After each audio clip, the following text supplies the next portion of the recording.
Bidar robbery ನಡೆದು 24 ಗಂಟೆಗಳಾದರೂ ಕೂಡ ಆರೋಪಿಗಳ ಸುಳಿವೇ ಇಲ್ಲ. ಹೈದರಾಬಾದ್ನಲ್ಲಿಯೂ ಕೂಡ ಗುಂಡಿನ ದಾಳಿ ನಡೆಸಿ ಆರೋಪಿಗಳಿಬ್ಬರು ಕೂಡ ಎಸ್ಕೇಪ್ ಆಗಿದ್ದಾರೆ. ಹೈದರಾಬಾದ್ನಲ್ಲಿ ಟ್ರಾವೆಲ್ ಏಜೆನ್ಸಿಯ ಮೇಲೆ ಗುಂಡಿನ ದಾಳಿ ನಡೆಸಿ ಇವರು ಪರಾರಿಯಾಗಿರೋದು. ಛತ್ತೀಸ್ಗಢದ ರಾಯ್ಪುರಕ್ಕೆ ಟಿಕೆಟ್ ಅನ್ನು ಬುಕ್ ಮಾಡಿಕೊಂಡಿದ್ದಾರೆ ಆರೋಪಿಗಳು. ಸಿಕಂದರಾಬಾದ್ ಮೂಲಕ ಉತ್ತರ ಪ್ರದೇಶದ ಕಡೆಗೆ ಪರಾರಿಯಾಗಿರುವಂತಹ ಶಂಕೆ ಇದೆ. ಲಕ್ನೋ, ರಾಯ್ಪುರ, ಉತ್ತರ ಪ್ರದೇಶದ ಕಡೆಗೆ ಕರ್ನಾಟಕ ಪೊಲೀಸರು ತಲಾಶ್ ಮಾಡ್ತಾ ಇದ್ದಾರೆ. ನೋಡಿ, ಬೀದರ್ನ ದರೋಡೆಕೋರ್ ಎಲ್ಲಿ ಹೋದ್ರಪ್ಪ ಅಂತ ಒಂದು ಪ್ರಶ್ನೆ ಇತ್ತು. ಇದೇನಾಗುತ್ತೆ, ಇಲ್ಲಿ ಸಾಮಾನ್ಯವಾಗಿ ಕೆಲವರು ಹೇಳಿಬಿಡ್ತಾರೆ, ಇವರು ಈ ಥರ ದರೋಡೆ ಮಾಡಿದಾಗ ಇಲ್ಲಿಯವರೇ ಮಾಡಿರ್ತಕ್ಕಂಥ ದರೋಡೆ ಅದಕ್ಕೊಂದು ಪ್ಯಾಟ್ರನ್ ಅಂತ ಇರುತ್ತೆ, ಮಾಡಸ್ ಆಪರಾಂಡಿ ಅಂತ ಕರೀತಾರೆ. ಒಬ್ಬೊಬ್ಬರು ದರೋಡೆ ಮಾಡೋದು ಒಂದೊಂದು ಸ್ಟೈಲಲ್ಲಿ ಮಾಡ್ತಾರೆ. ಅವರು ಒಬ್ಬರು ಯಾರಿಗೋ ಚಾಕು ತೋರಿಸ್ತಾರೆ, ಒಬ್ಬರು ಗನ್ನ ಶೂಟ್ ಮಾಡ್ತಾರೆ, ಇನ್ನೊಬ್ಬರು ರೋಡ್ಗೆ ಅಡ್ಡ ಹಾಕ್ತಾರೆ, ಇನ್ನೊಬ್ಬರು ಗಮನ ಬೇರೆ ಕಡೆ ಸೆಳೆದು ಈ ಕಡೆ ತೊಗೊಂಡು ಹೋಗ್ಬಿಡ್ತಾರೆ. ಈ ಥರದ್ದು ಬೇರೆ ಬೇರೆ ಇರುತ್ತಲ್ಲ.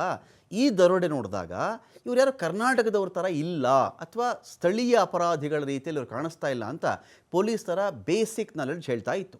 ಇವರು ಹೈದರಾಬಾದ್ ಕಡೆ ಹೋಗ್ತಾರಲ್ಲ, ಹೈದರಾಬಾದ್ ಕಡೆಗೆ ಹೋದಾಗ ಅಲ್ಲೇನಾಗುತ್ತೆ, ಒಂದು ಖಾಸಗಿ ಟ್ರಾವೆಲ್ಸ್ ಬುಕ್ ಮಾಡಿಕೊಂಡು ರಾಯ್ಪುರಕ್ಕೆ ನಡೀರಿ ಅಂತ ಕೇಳ್ತಾರೆ. ಜೊತೆಗೆ ಆ ಟ್ರಾವೆಲ್ಸ್ ಮಾಲೀಕನಿಗೆ ಇದರಲ್ಲಿ ಏನಿದೆ ಎತ್ತಿದೆ ಕೇಳಬೇಡ, ನೀನು ತಗೋ 50,000 ಅಂತ ಕೊಡೋಕ್ಕೂ ಕೂಡ ಮುಂದಾಗಿದ್ದಾರೆ ಇವರು. ಇದು ಒಂದು ಭಾಗ, ಇದು ಒಂದು ಸ್ಟೋರಿ. ಎರಡನೇ ಸ್ಟೋರಿ ಇದರಲ್ಲಿ ಏನು ಅಂತ ಹೇಳಿದ್ರೆ, ಇವ್ರು ಕೂತಿರ್ತಾರೆ ಬಸ್ನಲ್ಲಿ. ಆ ಬಸ್ನ ನಿರ್ವಾಹಕ ಬಂದುಬಿಟ್ಟು, ಎಲ್ಲಿಗಪ್ಪ ಇದೇನಿದೆ ಈ ಬ್ಯಾಗಲ್ಲಿ, ಏನೇ ತೆಗಿ ಅಂತ ಕೇಳಿದಾಗ ಅವನ ಕಡೆಗೆ ಶೂಟ್ ಮಾಡಿ ಪರಾರಿಯಾಗಿದ್ದಾರೆ ಇವರು ಅಂತ. ಅವನಿಗೂ ಶೂಟ್ ಮಾಡ್ತಾರೆ ಇವರು.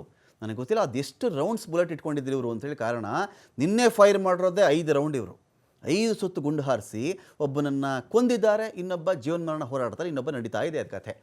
ಈ ಕಡೆ ನೋಡಿದ್ರೆ ಅಲ್ಲಿಂದ ಆನಂತರ ಅಲ್ಲಿಂದನೂ ಕೂಡ ಬ್ಯಾಗ್ಗಳನ್ನ ಎತ್ಕೊಂಡು ಇವರು ಪರಾರಿಯಾಗಿದ್ದಾರೆ.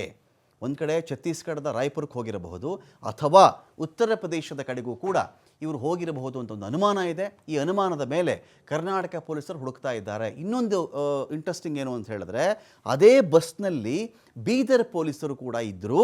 ಅವರು ಬೇರೊಂದು ಪ್ರಕರಣಕ್ಕೆ ಸಂಬಂಧಪಟ್ಟಂತೆ ಅವರು ರಾಯ್ಪುರಕ್ಕೆ ಟ್ರಾವೆಲ್ ಮಾಡ್ತಾ ಇದ್ರು ಅಂತ ಒಂದು ಮಾಹಿತಿ ಇದೆ. ಹಾಗಾಗಿ ಇಲ್ಲಿ ಸೋಫಾರ್ TV5 ಹೇಳ್ತಾ ಇದೆ, ಯಾರನ್ನು ಅರೆಸ್ಟ್ ಮಾಡಿರೋ ಮಾಹಿತಿ ಯಾರ ಬಳಿನೂ ಇಲ್ಲ.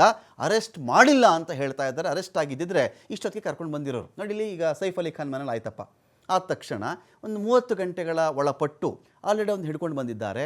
ಆದರೆ ಬೀದರ್ ರಾಬರಿ ಇದೆಯಲ್ಲ, ಈ ಕ್ಷಣಕ್ಕೂ ಯಾರನ್ನು ಅರೆಸ್ಟ್ ಮಾಡಲಾಗಿಲ್ಲ.